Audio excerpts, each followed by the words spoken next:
हाय, मेरा नाम है ऋषभ और हम करेंगे इस वीडियो में question number 1.17 NCERT back exercise. काफी लोगों का ये डाउट आता है और स्कूल के पेपर में आने के चांसेस भी इसके ठीक ठाक रहते हैं। ठीक है, पार्ट्स पर मिलियन का वन एंड ओनली क्वेश्चन दिया हुआ है एनसीईआरटी में। राइट, तो सबसे पहले क्वेश्चन पढ़ूंगा मैं। A sample of drinking water was found to be severely contaminated with chloroform suppose to be carcinogenic in nature. The level of contamination was 15 ppm by mass. तो 15 ppm दिया, 15 parts पर million दिया। Parts पर million एक ऐसा concentration term है जो बहुत ही कम क्वांटिटी को डिस्क्राइब करने के काम आता है। ठीक है, जैसे पॉल्यूशन वगैरह बहुत ही कम मात्रा में उसके पार्टिकल्स होते हैं हमारे एटमॉस्फेयर में प्रेजेंट। ठीक है ना, तो उसको डिस्क्राइब करने काम आता है। Express this in percentage by मास, इसको मुझे परसेंटेज बाय मास में बताना है पीपीएम को। ठीक है ना, तो डिटरमाइन द मोलालिटी, और उसके बाद मुझे मोलालिटी बतानी है क्लोरोफॉर्म की इन अ सैंपल, वाटर सैंपल में। तो सबसे पहले मैं आपको बताऊंगा परसेंटेज बाय मास क्या होता है। तो परसेंटेज बाय मास का फॉर्मूला आप सभी जानते हैं, mass of solute upon total mass. तो mass of solute upon total mass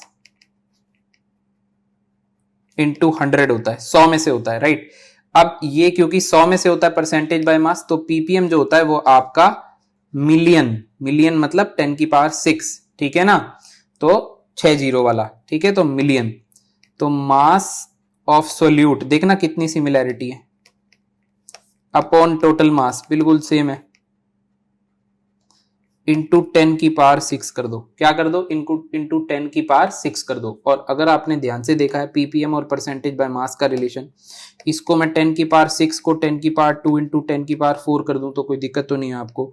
तो ये वाला जो पार्ट था ये आपका क्या बन चुका है, ये आपका बन चुका है परसेंटेज बाय मास। तो PPM is percentage by mass into 10 की पावर 4।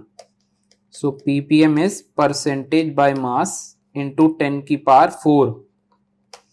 तो अगर मुझे परसेंटेज बाय मास निकालना है और ये मुझे 15 दिया हुआ है, तो मैं क्या करूंगा, percentage by mass is equal to 15 divided by 10 की पावर 4, 15 इंटू 10 की पावर -4।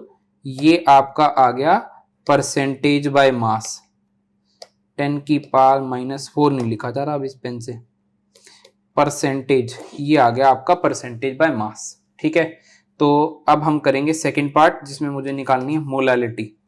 मोलालिटी क्या होती है आपकी, मोल्स ऑफ सोल्यूट अपॉन में वॉल्यूम, ओ सॉरी, मोलालिटी होती है mass of solvent in KG, mass of solvent in KG. क्योंकि अब देखिए ये बात मैं अगर करूं कि सॉल्यूशन दिया हुआ है मुझे, ठीक है, तो सॉल्यूशन के अंदर मेजॉरिटी इसके अंदर आपका सॉल्वेंट ही है, तो सॉल्वेंट को ही होल इन होल हम सॉल्यूशन मान लेंगे। ठीक है, क्योंकि बहुत ही छोटी क्वांटिटी होती है पीपीएम। ठीक है ना, तो उसमें सॉल्यूट के मास को यहाँ नीचे ऐड करने की जरूरत नहीं है।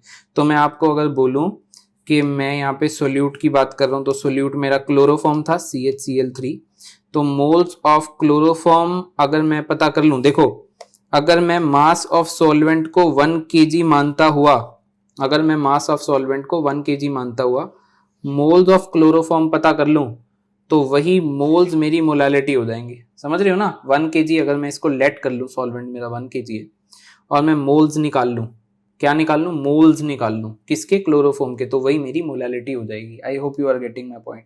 तो अब फॉर सपोज करो आपको इस तरीके से दिया होता 5% बाय मास, अगर आपको दिया होता तो इसका क्या मतलब होता, 5% बाय मास का, इसका मतलब होता 5 gram of solute in 100 gram solution, in 100 gram solution. अब मैंने आपको बोला कि यहाँ पे जो सोल्यूशन है वो पूरा का पूरा सॉल्वेंट ही है, ऑलमोस्ट सॉल्वेंट ही सोल्यूशन है यहाँ पे। ठीक है ना, तो अब ये तो दिया नहीं हुआ, क्या दिया हुआ है, 15 इंटू 10 की पावर -4%। तो इसका क्या मतलब होगा, 15 इंटू 10 की पावर -4 ग्राम ऑफ क्लोरोफॉर्म इन, ठीक है ना, 100 ग्राम सोलवेंट। सोल्यूशन होता है, पर मैंने आपको बता दिया कहानी क्या है। ठीक है ना, तो 100 ग्राम में, 100 ग्राम सोलवेंट में आपके कितने ग्राम है ये, ठीक है ना, 15 इंटू 10 की पावर -4 ग्राम है क्लोरोफॉर्म का, तो 1000 ग्राम में कितना होगा? तो पहले हम डिवाइड करते हैं 100 से। अब तक यार आपको ये यूनिटरी मेथड तो लगाना आ गया होगा, और फिर मल्टीप्लाई करते हैं हम लोग 1000 से, मतलब 100 ग्राम में इतना, तो 1 ग्राम में कितना डिवाइड किया, और फिर 1000 में कितना, 1000 से मल्टीप्लाई कर दिया, 1 में इतना तो 1000 में इतना, ठीक है ना। तो ये बना मेरा ग्राम, ठीक है। तो ये आया 15 इंटू 10 की पावर -3 ग्राम। ये आ गया मास। मुझे निकालने मोल्स, तो मोल्स निकालने के लिए given mass upon molar mass. अब क्लोरोफॉर्म का मोलर मास करना पड़ेगा। क्लोरोफॉर्म का मोलर मास कैसे करेंगे, यहाँ पे देख लो आप, 12 + 1 प्लस क्लोरीन का कितना होता है हमारा 35.5 इंटू 3 करूंगा, तो ये मैं आपके लिए डायरेक्ट डाल दूंगा अब 118.5 ग्राम।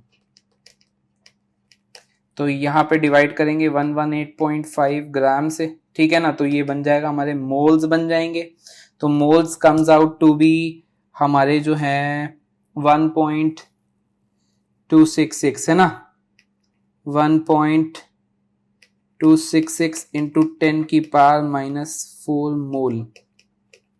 अब ये जो मोल आए हैं आपके, ये जो मोल आए हैं, ठीक है, कैलकुलेशन कर लेना अपने आप, ठीक है ना। अब ये जो मोल आए हैं वही हमारी मोलालिटी, वही हमारी मोलालिटी है, क्योंकि मैंने यहाँ पे सॉल्वेंट का मास 1000 ग्राम के हिसाब से क्लोरोफॉर्म का मास निकाला था।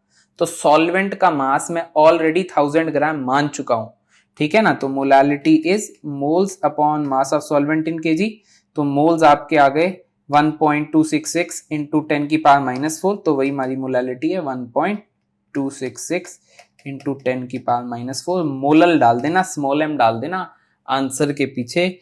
आई hope you get my point. और हमारा क्वेश्चन ये इस तरीके से सॉल्व होता है। अगर अभी तक बने हो प्लीज लाइक जरूर कर देना और एक कमेंट जरूर ड्रॉप कर देना। फिर मिलते हैं किसी नेक्स्ट प्रॉब्लम के साथ।